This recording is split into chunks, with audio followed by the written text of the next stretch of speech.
റഷ്യയിൽ കൂലിപ്പട്ടാളത്തിൽ കുടുങ്ങിയ തൃശൂർ സ്വദേശികളെ രക്ഷിക്കാൻ പ്രധാനമന്ത്രിയുടെ ഇടപെടൽ ആവശ്യപ്പെട്ട് കുടുംബം. യുദ്ധമുഖത്തേക്ക് ഇരുവരെയും കൊണ്ടുപോകും എന്നാണ് ഒടുവിൽ ലഭിച്ച സന്ദേശമെന്നും കുടുംബം വ്യക്തമാക്കി. സൂരജ് സജി വാർത്തയുടെ വിശദാംശങ്ങളുമായി ഇപ്പോൾ തൃശൂരിൽ നിന്ന് ചേരുന്നുണ്ട്. സൂരജ്, എന്താണ് കുടുംബം ഇപ്പോൾ അറിയിക്കുന്ന കാര്യങ്ങൾ?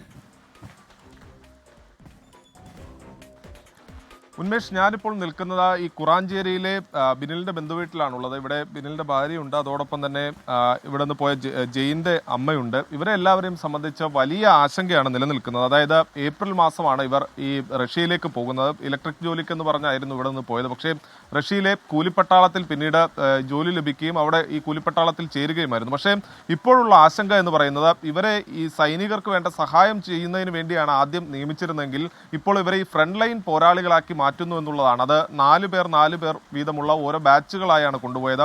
ഇന്നലെ ഇവർക്ക് ഒടുവിൽ ലഭിച്ച സന്ദേശപ്രകാരം ഈ അവസാന 4 ബാച്ചിൽ ഉൾപ്പെട്ടിരിക്കുന്ന ഈ ജയിനും ബിനിലുമാണ്. അതുകൊണ്ട് തന്നെ ഇവരുടെ ജീവൻ രക്ഷിക്കാൻ പ്രധാനമന്ത്രി ഇടപെടണമെന്ന ആവശ്യമാണ് കുടുംബം മുന്നോട്ട് വെക്കുന്നത്. കുടുംബം നമ്മളോടൊപ്പം ചേരുകയാണ്. എന്താ ഇന്നലെ പറഞ്ഞത്? അപ്പോൾ 4 പേർ അവരോട് റെഡി ആയിട്ടിരിക്കാനാണ് പറയണത്. യുദ്ധത്തിന് പോകാനായിട്ട് 4 പേര്, ഇനി ഇവരാണ് അവസാനത്തെ 4 പേരെന്നാണ് പറയണത്. അപ്പോൾ മരണം മുമ്പിൽ നിൽക്കണ പോലെയാണ് അവർ നമ്മളോട് പറയണത്. എങ്ങനെയെങ്കിലും രക്ഷിക്കണമെന്നാണ് പറയണത്. അപ്പോൾ ഞാൻ പറഞ്ഞു ശരിയാവും എന്നൊക്കെ പറഞ്ഞു. പക്ഷെ എന്ത് പറഞ്ഞാലും എന്തെങ്കിലും പെട്ടെന്ന് നടക്കുമെന്നൊന്നും തോന്നണില്ല. അവരെ കമാൻഡർക്കൊക്കെ ഒരു വാക്കെന്നൊക്കെ പറയണത്. അപ്പോൾ ഈ കമാൻഡർ തയ്യാറാവണില്ല ഇവരെ വിട്ടയക്കാനാണ് പറയണത്. അയാൾ എന്തെങ്കിലും മനസ്സ് വിചാരിച്ചാലാണ് ഇവർക്ക് വരാൻ പറ്റുള്ളൂ. അതിന് എന്തായാലും വലിയ ഇടപെടൽ തന്നെ വേണമെന്നാണ് ഞങ്ങൾക്ക് പറയാനുള്ളത്. പ്രധാനമന്ത്രി ആരായിട്ടും സഹായിച്ച് ഞങ്ങളതിനെ വേഗം ഇവിടെ എത്തിക്കണം. അവരനെ ഒരു ആപത്തും വരാണ്ട്. മോൻ വിളിച്ചിരുന്നോ? വിളിച്ചിരുന്നു. അവൻ വിളിച്ചിട്ടാണ് ഇങ്ങനെ പറഞ്ഞത്, ഇനി ഞങ്ങളെ തന്നെയാണ് അടുത്തത് കൊണ്ടുപോകണത് എന്ന് പറഞ്ഞു. ഭയങ്കര വിഷമത്തിലാണ് അവർ, പേടിയും ഒക്കെ ആയിട്ടാണ്. ഇപ്പോൾ കൊണ്ടുപോകല്ലേ, യുദ്ധത്തിനല്ലേ കൊണ്ടുപോകണേ. അപ്പോൾ അതിൻ്റെ ഒരു വിഷമവും ഒക്കെ ഉണ്ട് അവർക്ക്. സർക്കാരിനോട് എന്താ പറയാനുള്ള? ഞങ്ങളുടെ മക്കളേനെ എത്രയും പെട്ടെന്ന് ഞങ്ങൾക്ക് എത്തിച്ചു തരിക, അതാണ് ഞങ്ങൾക്ക് പറയാനുള്ളത്.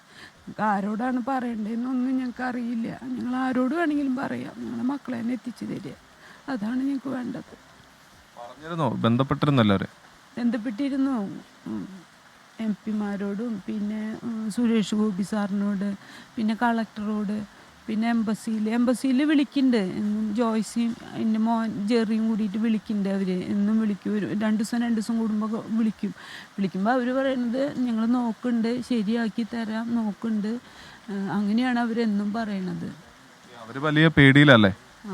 അവർ നല്ല പേടിയിലാണ്. എങ്ങനെയെങ്കിലും അവർക്ക് അവിടെ നിന്ന് രക്ഷപ്പെട്ട് പോരണം. എന്താ വെച്ചാൽ ഇനി 4 ആൾ ഇവരാണ് ഇനി പോകേണ്ടത്, 4 ആൾ. അപ്പം അത് കാരണം കൊണ്ട് നല്ല പേടിയിലാണ് അവർ നിൽക്കണത്. ഇനിയിപ്പം ഇവർക്ക് യുദ്ധം ചെയ്തിട്ട് അങ്ങനെയൊന്നും ഒരു പരിചയമില്ലല്ലോ. ഇപ്പം പോപ്പുലറിലാണ് പോയിരുന്നത്. പിന്നെ ഇങ്ങനെ ഒരെണ്ണത് കണ്ടപ്പോൾ ഇങ്ങനെ പോളണ്ടിലേക്കാണ് ആദ്യം പോവാന്ന് പറഞ്ഞത്. ഈ കൊണ്ടുപോയത് സിബി എന്ന് പറഞ്ഞ ഒരാളാണ്. അപ്പോൾ അവൻ ആദ്യം പോളണ്ടിലായിരുന്നു. അപ്പോൾ അങ്ങോട്ട് പോവാം എന്നാണ് വിചാരിച്ചത്. എന്നിട്ട് ആ കഴിഞ്ഞിട്ട് പൈസയൊക്കെ കൊടുത്തു. അവൻ അവിടുത്തെ അവിടെ 1 മാസമൊക്കെ മുമ്പ് ഇത് ചെയ്യണമല്ലോ. അപ്പോൾ അങ്ങനെ ചെയ്തിട്ട് നിൽക്കുമ്പോൾ പൈസയും കുറച്ച് കൊടുത്തു. അപ്പോഴാണ് പറഞ്ഞത് ഇവൻ റഷ്യയിൽ ഇങ്ങനെ വന്നേക്കാണ്.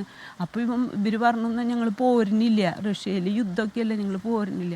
അപ്പോൾ അവൻ പറഞ്ഞു അത് കുഴപ്പമൊന്നുമില്ല, ഞാനിപ്പോൾ പോയതല്ലേ, ഞാൻ ഇവിടെ ഉണ്ടല്ലോ, നിങ്ങൾക്ക് എന്തുണ്ടെങ്കിലും അപ്പം ഞാനുണ്ടല്ലോ, അപ്പോൾ നിങ്ങൾ പോന്നോളെ. അപ്പം നിങ്ങൾ ഭാഷയൊന്നും അറിയാത്ത കാരണം കൊണ്ട് നിങ്ങൾക്ക് അങ്ങനെ വലിയ ഈ യുദ്ധത്തിന് പോകേണ്ടതൊന്നും വരില്ല. അപ്പം നിങ്ങൾക്ക് ഇവിടെ അങ്ങനെ ഇലക്ട്രീഷ്യൻ. ശരി സൂരജ്, അപ്പോൾ ആ കുടുംബം അവരുടെ ഇപ്പോഴത്തെ ദയനീയാവസ്ഥ വ്യക്തമാക്കുന്നുണ്ട്. അടിയന്തര ഇടപെടൽ വേണമെന്നാണ് ആവശ്യപ്പെടുന്നത്. സൂരജ് സജ്ജിയാണ് വിശദാംശങ്ങൾ നൽകിയത്.